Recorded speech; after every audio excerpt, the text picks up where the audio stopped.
There are a number of etiquettes. Some are authentic, some are not. So one of the etiquettes is to call the adhan in the right ear of the newborn.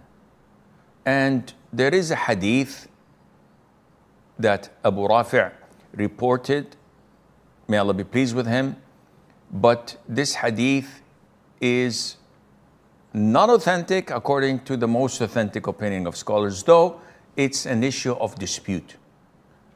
I'm personally inclined that the adhan is not an authentic thing or a sunnah to do.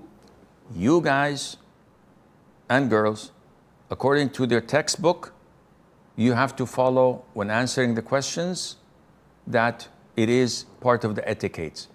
Why? A great deal of scholars believe that this is something from the Sunnah. And some of them authenticate the hadith. However, other scholars like Sheikh Al-Albani and others regard the hadith as weak, and this is what I am personally inclined to. It is even worse when some say that the reason for this adhan is that when a person dies and we offer the funeral prayer, we don't give adhan. Why we don't give adhan for this prayer? Because the adhan was given when he was born. And this is, of course, not from the sunnah. Some people even give the iqamah on the left ear. Of course, when you want to follow the sunnah, because some scholars say, even if the hadith is weak, it is in fada'il al-a'mal. It's something that is not related to aqidah, it's not related to essential halal or haram things. So it is according to the virtues of good deeds. So there's no harm in doing it. Even those who say that it is part of the etiquette in sunnah, nobody says you shout in the ears of the newborn. You just whisper the adhan, Allahu Akbar, Allahu Akbar, Allahu Akbar, Allahu Akbar, and so forth. Among the sunnahs is also to do what is known as Tahneek.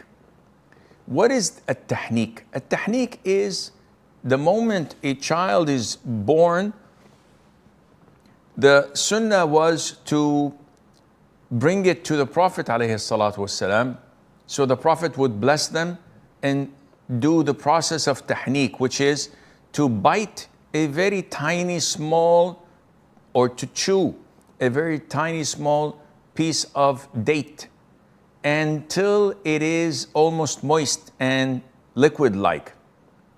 And then you take that from your mouth and you massage the upper part of the throat or the mouth of the newborn. So it is with dates. And the scholars today, the doctors say, this helps a lot a newborn to go into his system due to the glucose deficiency in the body, which sometimes may lead to this stopping of breathing, the loosening of the muscles, rejecting, suckling milk, and blueness in the skin. All of this is avoided with the grace of Allah, and after that with this sunnah. And should it be the Prophet? Because we don't have the Prophet nowadays, some say it should be some of the righteous scholars of your time, and the most authentic opinion is the parents, one of them would do. But this has to be as soon as the child is born, not after 5 or 6 days, as some people do it. Among the sunnahs also is to offer a sacrifice known as Al-Aqiqah. And Al-Aqiqah is a sacrifice you slaughter, you shed the blood of this ram for the sake of Allah, in showing your gratitude. The sunnah is to slaughter 2 rams for a baby boy or 1 ram for a baby girl. That's what the Prophet did ﷺ for Al-Hasan and Hussein. He slaughtered 2 rams and 2 rams. And the sunnah is to be done on the 7th day. And the Prophet doing this for his grandchildren means that it's not a must that the father does it. No, his grandfather can do it, any uncle could do it as a gift. There's no problem in that at all. If not possible on the 7th day, and the calculation is very easy to be done. If the child was born on Tuesday, the 7th day is the next Monday. If it was born on a Friday, the 7th day would be next Thursday, a day earlier. That's the 7th day.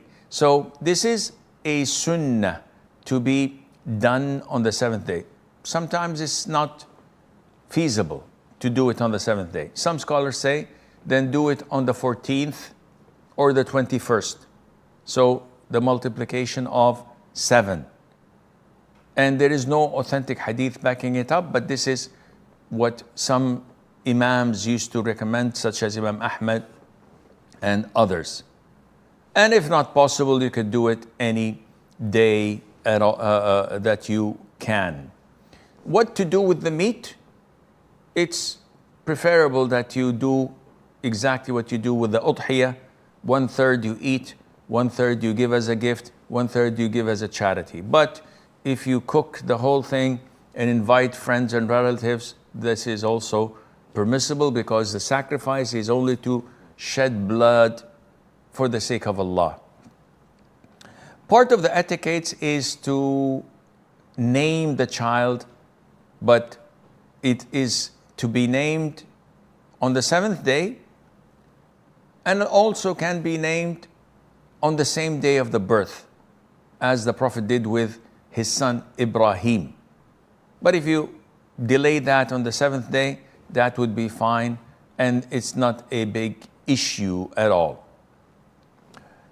Also to choose good names, because Ali, when his firstborn was born, he called him Harb, which means war. And the Prophet ﷺ changed that name into Hassan. So the second born, Ali wanted to call him Harb again. And the third born, Muhassin, the same thing, but the Prophet changed all of them because Harb was not a decent, good name. So he changed it into Hassan, Hussein, and to Muhassin.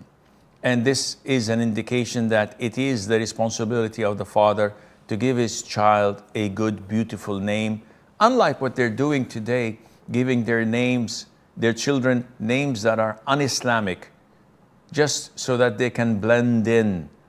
So you can find a Muslim called Michael or John. What is this? Or instead of calling him Nuh, they call him Noah or Moses. All of these are not our names as Muslims. You have to be proud of your religion. Part of the etiquette as well is to shave the head of a newborn, weigh the hair that was shaved, and give its weight in silver in charity. And this was done by the Prophet ﷺ to his grandchild Al-Hasan. When he was born, he ordered Fatima to shave his head off and to give in charity the same weight in silver in the cause of Allah, which is minimal amount of money.